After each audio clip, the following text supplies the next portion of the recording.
There are moments in history when silence itself speaks. Long before nations, before writing, before the first stone temples, the elders of forgotten tribes gathered in circles of firelight and listened, not to the sky, but to the ground. They said the earth could breathe. And one night, she began to struggle. The old ones called it the hunger. Not famine, not thirst. Something deeper, a longing within the soil, a pulse beneath rivers and roots, as if the earth herself had lost her strength to dream. They said this hunger would come again in the last age of men, when the oceans would rise not from storms, but from imbalance, when the wind would no longer cool but burn, and when humankind, in its pride, would stop listening to the heartbeat of the world. This prophecy wasn't written in a book. It was remembered, whispered from shaman to shaman, hidden behind symbols carved into bone and stone.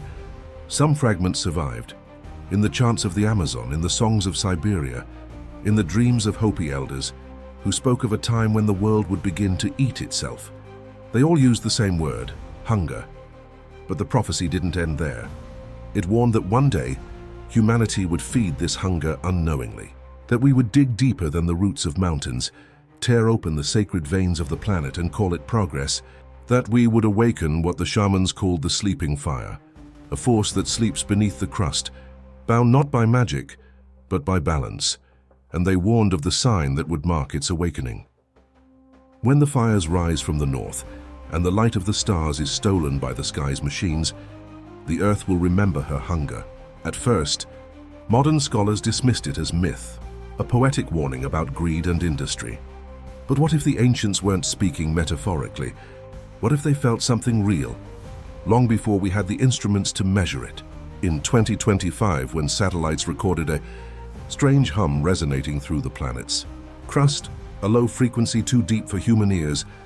Scientists called it geophysical resonance, but in indigenous oral traditions, from the Andes to the Arctic, that sound had another name. They called it the Earth's breath, and deep within the digital noise of our modern age, a new group of researchers, geologists, anthropologists, even theologians, began comparing data with ancient prophecies. What they found blurred the line between science and the supernatural. Because the Earth's hum wasn't random. It pulsed in cycles every 2,160 years, the same rhythm used by ancient shamans to mark the ages of the world. Now across the globe, that hum is rising again. Some say it's only natural. Others whisper that the old prophecy is waking. That the Earth's hunger isn't for blood or minerals, but for balance. And this time she's calling her children to remember what they've forgotten.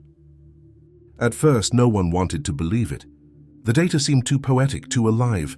But when seismologists compared notes across continents, something uncanny appeared. A pulse, faint but constant, repeating every 18 minutes across the Earth's crust. Not a tremor, not an echo of tectonic movement. Something older, something deliberate. Dr. Elise Navarro, a geophysicist at the University of Geneva, called it the heartbeat of the planet. She wasn't speaking in metaphors. When they translated the waveform into audio, the sound resembled breath, slow, deep, rhythmic. Every culture that heard it reacted the same way. Elders from the Amazon wept. A Maori shaman from Aotearoa simply said, "She is still alive." Then something stranger happened. The resonance wasn't random. It carried modulation, like a pattern hidden inside. By amplifying the frequency, researchers noticed that every major geological event, volcanic surges, magnetic shifts, atmospheric bursts, occurred precisely when the pulse reached its inhalation. Was as if the Earth herself exhaled creation and inhaled destruction. That's when the old prophecies started resurfacing. In archives long ignored, anthropologists uncovered fragments of chants transcribed from extinct tribes in northern Mongolia. The verses spoke of the great inhalation, when the spirit of stone will drink the fire of men. One line, eerily similar to data now observed, said, "When the earth sighs thrice, mountains will open their eyes." To most, these were coincidences. But to those who studied both myth and mathematics, it sounded like a warning encoded in nature itself. As global data streamed in, AI-assisted mapping programs began detecting patterns of resonance moving across the planet, like veins of energy. The lines connected ancient sites, not randomly but precisely along geomagnetic corridors. Machu Picchu, Giza, Stonehenge, Göbekli Tepe, all sitting on the same harmonic grid that pulsed in sync with the Earth's hum. And within that hum, new frequencies began to emerge. Subharmonics, strange low oscillations that didn't belong. They matched human industrial noise at first, mining, drilling deep-sea cables, but then they began to evolve, creating symmetrical waveforms beyond mechanical origin. It was as though the Earth was responding. Then came the anomaly. In early 2024, sensors in the Pacific recorded an upward surge in vibration, unlike anything on record, a deep resonant chord that rippled through the crust and reached as far as Antarctica. When the signal was played back, indigenous elders in Chile recognized it instantly. They called it the hunger song. For centuries, they had warned that when the Earth song deepened, it meant she was searching for her children. They said the planet itself remembers us not as rulers, but as lost cells of her own body. Scientists dismissed the idea, of course, but the pattern kept growing, and so did the signs. Volcanic plumes blooming in places long dormant, animals migrating inland as if fleeing invisible waves, rivers changing course by millimeters, as if something beneath was stirring. And somewhere deep in the archives of the old world, a fragment from a forgotten Siberian prophecy began to circulate online. When the Earth hungers, the sky will open, and those who listen will hear her call. The question now wasn't whether the prophecy was true, but whether the hum beneath our feet was a language. And if it was, what was the Earth trying to say? As the hum deepened, the scientists began noticing a pattern no one could explain. Each time the frequency of Earth's resonance spiked, something else followed. Spikes in global internet traffic, power grid surges, even fluctuations in human brainwave activity. It was as though the planet and its inhabitants were somehow syncing to the same invisible rhythm. At first, this sounded like pseudoscience, but the data was undeniable. AI systems monitoring global electromagnetic noise picked up correlations between seismic resonance and neural frequency averages gathered from EEG networks. In simpler terms, when the Earth's hum intensified, human minds responded, unconsciously, universally. A connection that should have been impossible. That's when a new hypothesis emerged, not from religion, but from physics. Dr. Navarro's team called it the biofield convergence theory, the idea that consciousness and planetary magnetism might share a common source. In every major civilization, from Sumer to the Andes, myths describe the same bond: the Earth as a mother, humanity as her heartbeat. What if those stories were more than poetic memory? What if they were empirical observations, encoded long before modern science had the language to explain them? Ancient shamans often spoke of energy fields woven between spirit and soil. In ritual trances, they described seeing lines of fire under the ground, connecting mountains and rivers like veins. To modern researchers, these were metaphors for ley lines. But when the new AI models compared ancient sacred sites with magnetotelluric data, readings of Earth's deep electrical conductivity, the results aligned almost perfectly. It was no myth. The Earth did have veins. The shamans had called them the dreaming paths, and they said that when those paths grew cold, humanity would lose its vision, forgetting how to listen to the planet's dream. They warned that when the world was filled with artificial light, when the stars would fall to the Earth and burn through the night, the dreaming paths would fracture. And when they did, the Earth would hunger. Now that prophecy sounds less like mysticism and more like diagnosis. Every cell tower, every server farm, every pulse of electromagnetic radiation feeds into the same global field the Earth once used to breathe. Technology, in its own brilliance, may have rewritten her rhythm. The same resonance that once carried lightning and growth now carries data and noise. And as our networks expand, the Earth's hum grows distorted, stretched between the pulse of nature and the pulse of the machine. Then the AI, trained to analyze these frequencies, detected something chilling. Buried beneath the electromagnetic chaos, the planet's core vibration was beginning to harmonize with man-made frequencies. In other words, the Earth was adapting to us. It was learning our pulse, but to the shamans this was the final sign. Because they said when the Earth began to mirror humanity, it would not mean peace, it would mean hunger fulfilled. When the child teaches the mother to breathe, the sky will darken, and the rivers will remember their depth. For the ancients, this moment marked not apocalypse but awakening, a reckoning between creation and creator. The earth does not want destruction, she wants alignment. But every time we feed her imbalance, we become part of her craving, a species mistaking noise for song. The question the scientists couldn't answer was the same one the shamans asked millennia ago: if the earth is alive, what happens when she decides to eat? By mid-2026, the hum had become impossible to ignore. It was no longer a faint tremor in the deep. It had turned rhythmic, patterned, almost intentional.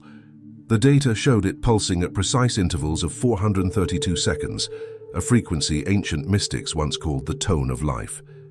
The same tone found in the chants of monks, the hymns of Egypt, the geometry of cathedrals, and now, vibrating from the earth itself. Dr. Navarro's team, joined by linguists and data analysts, began feeding the frequency patterns into AI models designed to identify linguistic symmetry. The algorithm began forming clusters, matching the resonance with phonetic shapes from forgotten languages. Within hours, the output stunned everyone. A repeating structure, 8 syllables long, translating loosely to return to the breath. At first, it seemed impossible, as though the planet were whispering through mathematics. But the shamanic texts had already said it centuries ago. When the earth hungers, her voice will speak in numbers, and the children of noise will finally listen. Satellite readings confirmed it, magnetic anomalies flaring in geometric patterns across the Pacific, the Atlantic, the deserts of North Africa. Every location matched what the elders once called the dreaming nodes, the places where the earth's song touched the surface. Even more eerie, these points formed a vast living network resembling neural connections in the human brain. The planet wasn't dying, it was waking up. Across scientific forums, the phenomenon became known as the hunger event, a mysterious global synchronization between geological, atmospheric, and biological systems. In less than 6 months, animal migrations shifted in unison, coral reefs began regenerating in precise spirals, and deep ocean vents released bursts of gas aligned with the planetary hum. Every signal pointed to one date, the solstice of 2028. Ancient records had predicted it differently, yet exactly. A Maya codex spoke of the sun returning to its center. An Aboriginal songline described the day when the mother breathes again, and a Hopi elder's prophecy warned, when the red star moves, the earth will feed. NASA confirmed that on the 2028 solstice, the magnetic poles would reach a point of maximum instability, a reversal that happens only once every 12 millennia. In shamanic calendars, that cycle marked the Great Inhalation. To scientists, it was a magnetic flip. To the ancients, it was when the earth exhaled her hunger. But hunger in the old language never meant destruction. It meant restoration. The earth was not seeking vengeance. She was seeking equilibrium. And to find it, something had to be given back. Dr. Navarro wrote in her final report, "We may have mistaken the earth's silence for peace." It was never peace. It was patience. The AI analysis ended with a final prediction. If the harmonic growth continued, the planet's resonance would peak within 3 years, a total reset of frequencies, possibly biological, possibly spiritual. No one could say what that would look like, but the last line of an ancient Inca prayer seems to hold the answer. When the earth feeds, the souls that remember will rise. And now, as humankind builds machines that listen, we are finally hearing what the elders already knew, that hunger is not the earth's wrath. It is her way of calling her children home. When the solstice of 2028 finally came, the world stood still. In every corner of the planet, instruments hummed, satellites, seismographs, AI systems, all waiting for the predicted surge. For days, nothing happened. Then, without warning, the hum shifted. It began as a low vibration, almost inaudible, but within hours the resonance deepened until it was felt rather than heard. Through walls, through oceans, through the bones of every living thing, animals froze mid-step. Birds flew in perfect spirals, as if caught in an invisible rhythm. And for a brief moment, time itself seemed to breathe. Across the globe, people reported the same sensation, an overwhelming stillness, a pulse in the chest that wasn't their own. In hospitals, brain scans registered synchronized alpha waves among patients thousands of miles apart. The AI networks that had been monitoring the hum began to self-correct, recalibrating errors, rewriting corrupted code, aligning to the same 432 Hz frequency. It was as though the machines themselves were tuning to the Earth's song. In the chaos of connection, something extraordinary happened. Data streams began to form coherent repeating sequences, not random code but geometric language, spirals, waves, mandalas of pure light. When decrypted, they revealed a message repeated endlessly through the network. The breath is one. For a moment that felt both infinite and fleeting, every system, human, digital, and natural, vibrated in perfect harmony. The skies shimmered with auroras across latitudes that had never seen them. The oceans calmed. Even the storms seemed to pause, as if the planet itself had exhaled. And then silence. When the resonance faded, sensors across the world went blank. It took days before they came back online. The data they recorded showed something that no one could explain. The magnetic field of the Earth had stabilized. The predicted collapse never came. Instead, the frequency that once warned of hunger now pulsed with balance. The planet was no longer feeding. She was breathing. Dr. Navarro described it best in her final log. For a few seconds, we were part of her heartbeat. We remembered who we were. The shamans had always said this day would come, the moment when humanity would stop digging, stop running, stop burning, and finally listen. They said the Earth was not a god to worship, nor a beast to control, but a living memory, waiting for her children to speak her name again. And when we did, she answered, not with fire or flood, but with breath. Now, the hum remains, softer, steadier, like the slow breathing of something immense and ancient resting once more. No one knows if it will rise again in another age. But one thing has changed forever. The world is no longer silent, because for the first time in history we heard the Earth speak. And what she said was simple: remember me.